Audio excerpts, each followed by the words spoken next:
All footage is going to be obtained from CBT3 and some may differ from the official release server as of this current moment. If you are looking for a one-stop shop, everything you need to know as a beginner for Neverness to Everness, then this video is going to be for you. Hey guys, MrPokke here. As someone that has been playing with 3 different CBTs ever since November 2024, all the way up until the latest CBT3, Neverness to Everness has undergone tremendous changes over the past 1.5 years of testing, and now it's finally coming in about a week. We will be covering quite a bit of content for NTE over the next couple of days, ranging from tier lists, progression, pool value, and unit analysis. All content will be based on the experience as of CBT3, so if you like this content, hit that like and sub and we'll just jump right into it. So the very first topic is probably you're wondering, what is NTE? NTE is an anime modern city style open world game with an absolutely tremendous amount of gameplay in the actual city. Do not think of it as a normal exploration open world with a standard endgame rotation, which they still have it, but there's genuinely a ridiculous amount of things to do in NTE, ranging from racing, deliveries, fishing, online co-op, heists, managing of properties, playing mahjong, dating, and more to explore as you play the game. These activities are not just a one-time event for immersion, but the game actively prioritizes as part of the gameplay loop by giving a separate stamina system exclusively for the city activities, as well as a city currency which is going to be known as fonts on top of the stamina from your usual character progression. So as you can see over here, this is going to be fonts which you are going to be facing a huge shortage, especially in the early game, and then the one beside it is going to be the unit currency.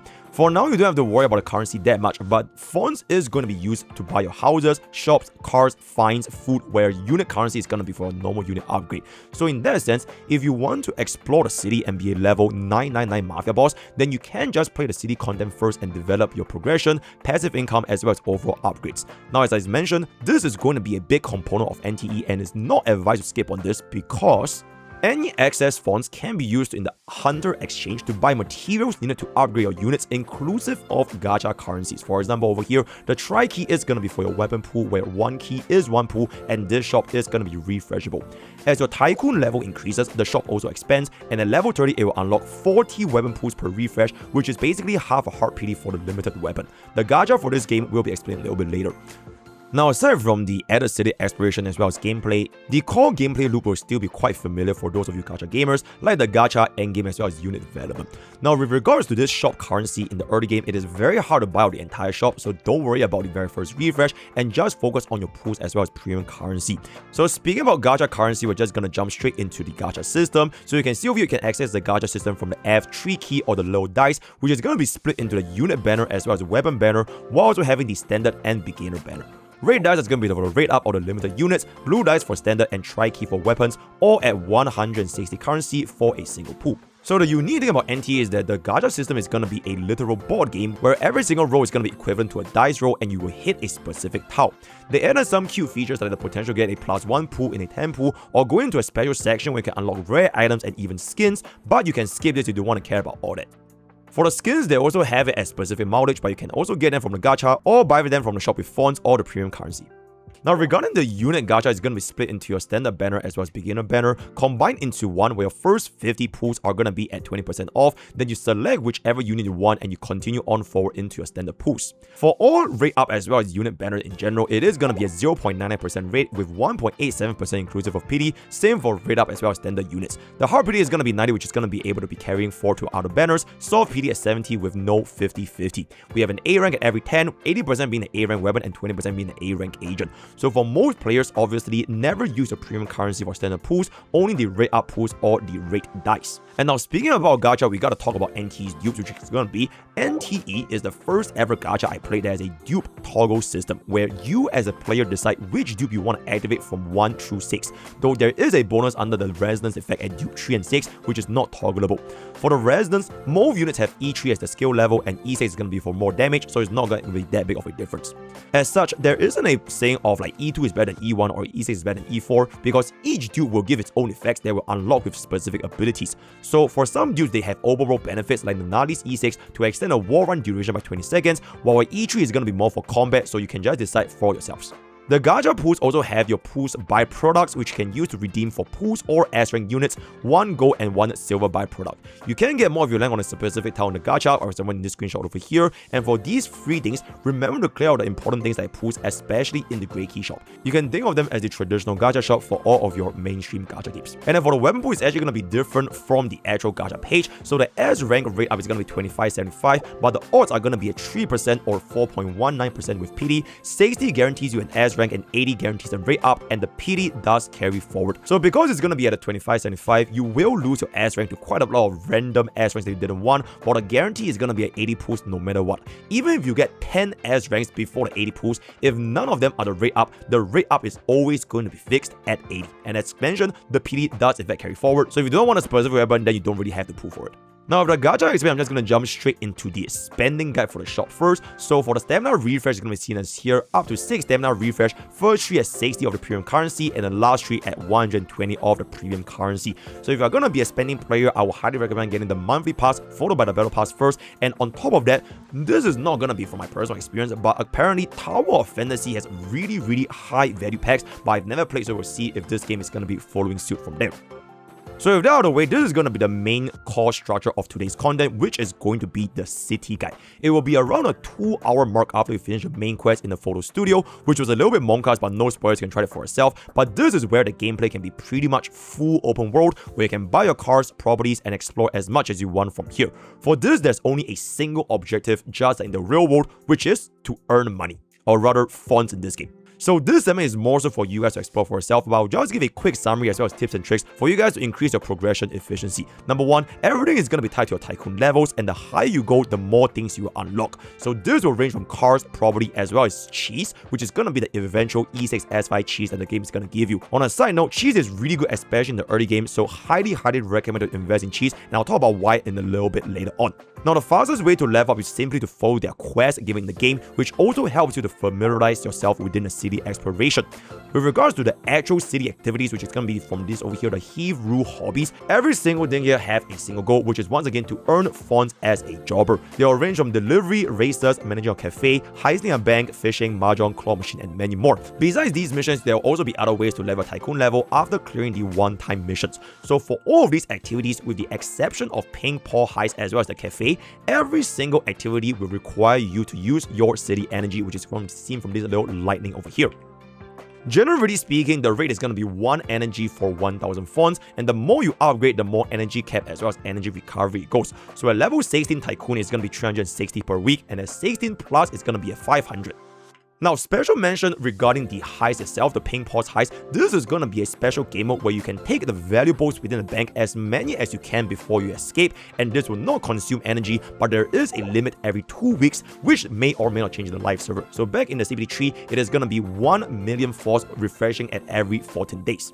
There is also going to be the cafe management system that also earns you passive income. At the start, this is going to be very low due to a lack of funds as well as no materials, but it doesn't consume any energy, and by mid to late game, this will be extremely important over time because it once again does not consume energy. So aside from this, it's just going to be your dailies and weeklies and earning as many funds as possible, and at the end of the day, funds is going to be everything. Now, just like I mentioned, why you want to invest in cheese, because cheese has a global passive that can allow you to earn more funds on a daily basis simply from her basic attack. So as long as you use her in battle, you can earn up to 250 to 500,000 funds every single day, which is absolutely ridiculous. So you definitely want to invest in cheese so that you can earn as many funds, especially in the early game.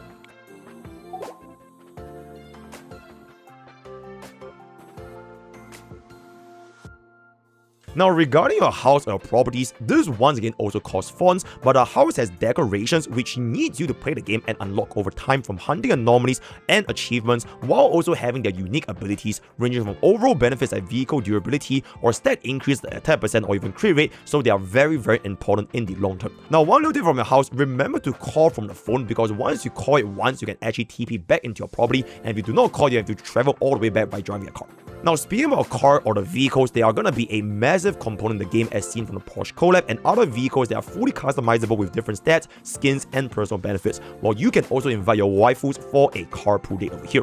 Now, aside from this cards itself, there are also a lot of other racing events, which I think the game does have quite a high emphasis on. So for racing gacha gamers, this is going to be one of those few that can definitely be right up your alley. Now, one last thing to the city guide is if you do not have a car, if you don't have money, you don't have anything, and if you are going to be catching the attention of the police, then you can actually start to get the warning levels where the police will literally come after you with more and more police cars, as well as like drones or even rocket launchers if you do not get away from the police fast enough. Eventually, if you do get caught, you are going to be sent to jail, like literally jail, where you either have to pay bail or you try to do the prison activities, or you can even try to escape from the jail itself, which is going to be a very big different system. So feel free to explore when the game is going to be releasing. So with that out of the way, we're now going to just jump straight into the progression guide. You can play this very quickly to dump stamina and resume a city exploration, because in the early game, city exploration I would say is going to be more important than your progression itself. So for this part, it's going to be the classic unit levels, tracers and relics, so you should be pretty familiar for the most part for most gacha gamers. The game does give you a beginner guideline already seen from the F1 key, so just follow the beginner missions and you will not go wrong at the start. The second tab is going to be seen from your dailies, and the third tab is going to be seen on how you're going to be spending your stamina. Roughly speaking, one is going to be for your unit level and XP or goal, not fonts, unit goal. 2 is going to be for your tracers, 3 for your weapon ascension, 4 for your relics, 5 for the abyss or the endgame content, which you should not be touching whatsoever because you need 2 different teams, but don't worry about it for now. And then 6 is going to be the anomaly boss or the unit ascension materials. Now note that aside from the boss itself, you also need overworld mod drops for unit ascension, so you can either track them or use the free ones they give you in the inventory boxes.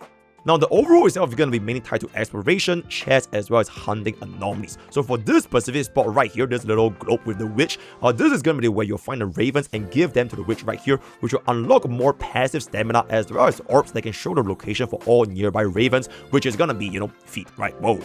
And then another tab for the overall is going to be for your anomalies. So anomalies are going to be monsters that you're going to be hunting and capturing. Some missions are very fun, some are pretty easy, but there are also some genuinely a little bit scary elements in some of the anomalies, so be careful of going in without any expectations for a horror game.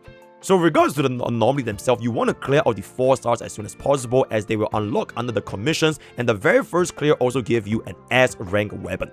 There are also high difficulty, which is going to be a 5-star anomalies, which are also one-time clears, but they progressively get stronger and stronger, very similar to holograms all the way up to difficulty 6.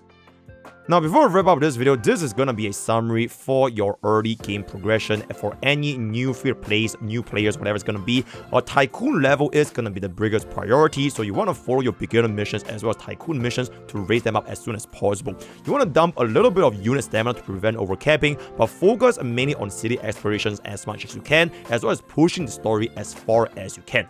Generally speaking, you should be only raising a single team. Do not care about team 2 whatsoever, especially if you're going to be a free-to-play. I highly recommend players raising up Cheese as well as MC or Zero. Cheese gives you free fonts when you're going to be playing the game on a daily basis, and MC or Zero is going to be a sub DPS and the only unit right now that gives us Psycho Gauge, so a very universal unit. For more in-depth combat explanations, I'll be talking about it in the separate guide, so don't worry about it for now. Other than that, save your S rank selectors and see what S rank you actually get first, and then decide from there. Supports would generally have a higher priority because Cheese is going to be a very good DPS at the start of the game. Aim to get your properties as well as cafe up as soon as possible, while cars are not going to be as important because they're just going to be transport, and this game does in fact teleportation along the side of the map. You want to clear the map, explore and enjoy the scenery the game has to offer, because this is one of the first city open world gacha games with absolutely insane graphics, so there's no need to rush whatsoever. So with that, we've pretty much come to the end of our very first NT video. Let me know what you guys think, as well as any tips that you want to give down for your experiences in CBD3, and looking forward to when NT is going to be coming out in the future, right? Join Discord. Word of the day is going to be GTA. All the best for our gacha pools. Use code POKE for 10% off gamer subs, and I'll see you guys next time. Take care.